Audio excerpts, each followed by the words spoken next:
實拍實說，大地海外升學。Hello， 大家好啊！我係大地海外升學嘅 Daniel 啊。咁今集實拍實說就帶大家嚟到倫敦嘅核心地帶，參觀咧倫敦其中一間 A-Level 成績最好嘅學校咧，就係 Ashbourne College 嘅。Ashbourne College 咧將自己定位成為一間細規模嘅 Sixth Form College， 希望同學同埋教職員之間嘅關係可以比一啲大校咧緊密一啲，令到考試同埋入學嘅準備功夫咧可以做得更加貼合同學嘅需要嘅。咁相信呢個亦都係佢哋喺政府試學報告 Offset 可以攞到 Outstanding 呢個最高評級嘅原因嚟嘅。由 High Street Kensington 嘅 Underground 出口行幾分鐘咧就到學校㗎啦。喺 London 其中一個咁核心嘅地帶，同我去行街、去睇歌舞劇，以至去各個唔同嘅博物館咧，真係超方便啊！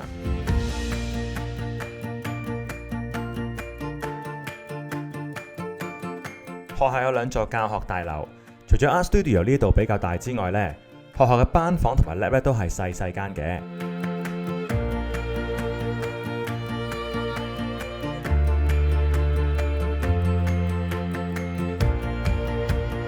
唔係因為 Central London 唔夠地方，而係佢哋嘅 class size 咧都係得700個同學一班嘅啫。咁好嘅師生比例，加上學校又唔算太多學生，大家碰口碰面咧都好似好熟咁樣啊！呢個真係細校嘅一大優點嚟嘅。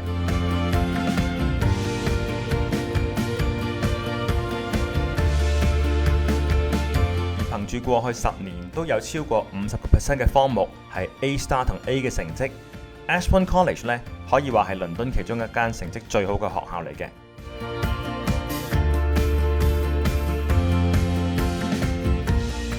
而學校都好積極去幫同學做好升大學嘅配對同埋準備功夫。佢哋開辦咗一啲 Specialist University Program， 幫助同學去考入去 Medical、Engineering、Finance、Arts and Design 呢啲科目㗎。而佢哋有接近60%嘅同學都可以考入去一眾頂尖嘅 Russell Group Universities 㗎。我今日就分別訪問咗幾位老師，等佢哋親身話俾大家聽 Ashbourne College 可以點樣幫到同學先。My background, so I have recently joined Ashbourne, recently, as in this is my second year here. Before that, I was at Cambridge for a degree in literature, and I focused on World War II literature for young adults. And before that, I did my undergrad at UCL, so that was like in linguistics. And before that, I was in an A-level system for 2 years, and before that, I was in a Chinese curriculum, for 10 years. Wow. So apart from being academically capable, I do think personality-wise, they're really looking for curiosity and passion. So it makes a huge difference when you speak to someone and you could sense that they have enthusiasm for the subject discipline they want to pursue. And curious as in always trying to know why and always trying to kind of learn and never stopping. And also I think resilience, because when you pursue whatever subject it is, for me it's linguistics, for other people might be maths or physics, I don't know, it's never going to be the smoothest journey, and a lot of the times you would encounter moments where you're like, why am I in this? But it's important that you don't give up. I know it sounds very bland, but I do think resilience is a key attribute for any student in higher education. And also I guess humility in knowing there is always more to learn, but also confidence in knowing, well, if I've made it here, then I'm worth it. Because a lot of the students would go into that kind of imposter syndrome and be like, oh my god, is that a mistake? Why is everyone else looking much better than me? But if you are here, then there's a solid reason why you are. It can't be luck. So I think that confidence in your purpose of being a scholar, that also matters. Right, so the formal process starts in year 12, where we talk about personal tutoring system and the use of UniFrog, which is a very helpful website. But even in GCSE, as early as that, when students are in year 10 and 11, in PSHE, we start talking to them about planning for university, looking for super curricular and extracurricular opportunities to help them enrich their profile, and also to look for work experience. Of course, for under 18s or under 16s, opportunities are limited, but it's important the students know that they must be actively engaging, let's say reading or watching documentaries and stuff. So we always give the student the awareness that they have to be like doing something at the moment. And in year 12, once they enter, they've got like a personal tutor, and this personal tutor would help them plan like the structure of uni application, and we would have a very clear timeline, and we would be like introducing them to Unifrog, which is a good website with adequate resources for applications and personal development and lots of, again, super curricular ideas. And also by introducing students to Unifrog, we also hope to train them to like take the initiative to kind of like look at what they can do when they're planning for uni. But we of course like take charge of it, and we regularly keep an eye on what they're doing and how far their personal statement has progressed, etc. And in year 13, they will be given a UCAS tutor. It's usually related to their chosen subject discipline, and we would look at their like personal statement. We would help them like step by step, and we would prepare them for mock interviews if there is any. Like for example, for medical school programs, there is usually interview. And also we have 2 specialist programs. Actually, we have more than that. But there's Oxbridge program, and then I also wanted to talk about Careers Day. So apart from Oxbridge program is if you are applying to Oxford or Cambridge, we start like coaching you from year 12. So because it's a long progress and students must be aware of like what they need to do at each stage. And our Oxbridge coordinator, Will Stockland, he studied in Oxford. He's super experienced, and like he's very clear with the goals he sets for the students. And the students are also encouraged to take an EPQ, which is like an extended project qualification. It's an extra kind of subject where they do an independent research, and that again helps them enrich their profile and shows their passion for the subject, and like also trains them to equip themselves with a necessary kind of like palette of skills for being a researcher in the future. And apart from the Oxbridge program, which we also do like mock interviews and stuff, there's natural sciences program, medical school program, engineering program, and finance program, and also the art program, where our teachers would help the students with their portfolios and applying to those different unis. It's almost like whatever you want to do. There's a specific module built for you to like it helps clear a lot of the myths and set a structure for you to develop your own kind of like progress in. And then the Careers Day. So I think it's also loosely related to uni, because after all, like after university, the end goal somehow is like to look for a job, and uni is a springboard like for you to realize what you're interested in. And some students might not know what they want to do, so on Careers Day it's a good opportunity. We have professionals coming from outside the school, like in different backgrounds, for example architecture, law, psychology, medicine, publishing, engineering, etc., banking, and students get to speak to them, and they usually deliver a session, and some of the sessions are actually quite interactive, like the engineering last year. I think he brought like some blocks or whatever it was for students to work with, and like through having this exposure to people in the industry, usually with years of experience, students also get to hear from them how their like path has been and what uni degrees they chose. And I think it's really quite relevant now that we think about how students could use their like career perspectives to kind of, it's like backward engineering to work out how they need to get there, like the uni process per se, and the preparation before they get to the course. So yeah, and also I'm in charge of like student careers. That means if anyone wants to look for super curricular opportunities or let's say particular work experience, they could come speak to me and I would help them spot like proper like chances in whatever fields they choose. And also most of their subject teachers and personal tutors have like some sort of knowledge about guiding students towards the intended uni course or stuff along those lines. So they would also be available there to supply the students with some advice on how to secure a work experience, or what books you should read if you want to be a great lawyer. Like I think most of our teachers are quite like keen on helping students develop along the way. So pretty much everyone can be helpful. So the activities and like clubs, that's twofold. So on one hand, of course, for especially clubs and societies at the school, we'll have clinics. So that's like lunchtime help. So let's say if I am very bad at maths. So if I'm pursuing A-level maths, I would go to the lunchtime clinic, and it's like a drop-in session, and teachers would organize extra help for you. It's welcome, it's very popular. And for almost every subject, we have such a clinic.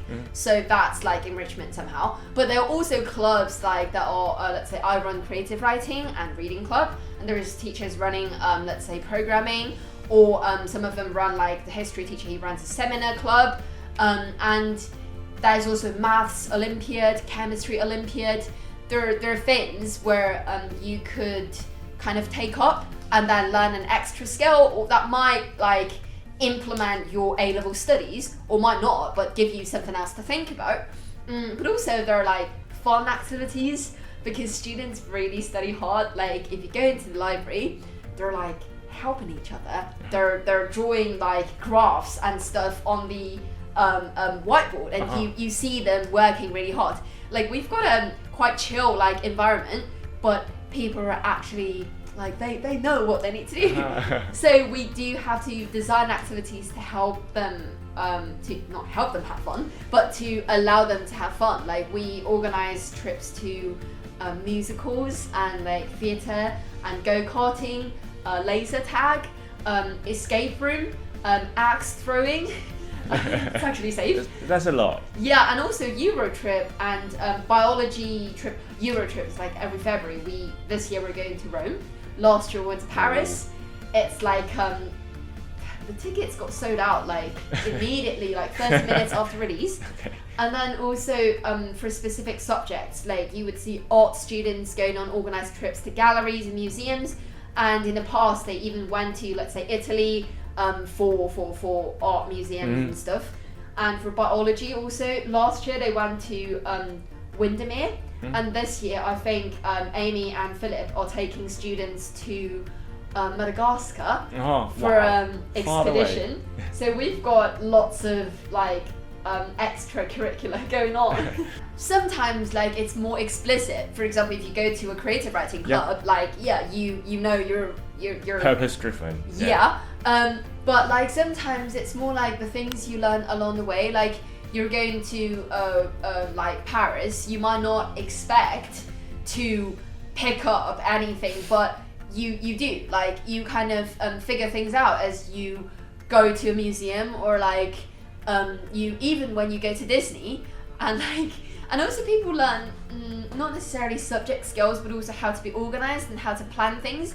And sometimes, let's say if the students like and us, we sit at the same table and they look at us how we plot, like, oh, tomorrow we need to go here and there, like they eavesdrop on how we plan a trip, and there is a lot they could learn from that. And also it's a great bonding time, so like people get to make friends with the groups that they don't normally interact with at school. And also one very fun bit of trips is like, usually because we interact with students, like on a drama trip, for example, you would hear students chatting with a drama teacher. It's a much like less structured environment for conversations to happen, and sometimes like they get inspirations from all of those casual talks about, you know, drama or literature. Right. It's like it's something that they otherwise wouldn't normally delve into in class, but it helps them develop a better understanding of you know, whatever subject they're pursuing. Or it might just be like more generic. it's like a moment of epiphany when they suddenly realize something, or yeah, I don't know. We're very inspiring people, apparently. Such a strange thing to say. Yeah, great. Thank you very much. 最後提醒大家一樣嘢啊 ，Ashbourne College 咧唔係一間寄宿學校嚟嘅，嚟得讀書嘅同學都好大個仔大個女，可以自己揾住宿噶啦。但學校一樣都好着緊佢哋喺學校以外嘅安全同埋生活。我哋又聽下佢哋嘅 safeguarding lead 點講先。So at Ashbourne, although we're not a boarding school, we've got lots of provisions in the way that we support our students when they come from overseas. So I'm aware it can be a big concern for parents about their children going over and then being asked to be very independent. So the way we do that is it starts that when any students arrive at Ashbourne, they meet with both our admissions team and with me as the safeguarding lead. And I check in with them to see if they've got any medical conditions we should be aware of, to make sure that's supported. We make sure we know where they're planning on living, and we then offer them additional support through check-ins on a regular basis as they go through their time at Ashbourne.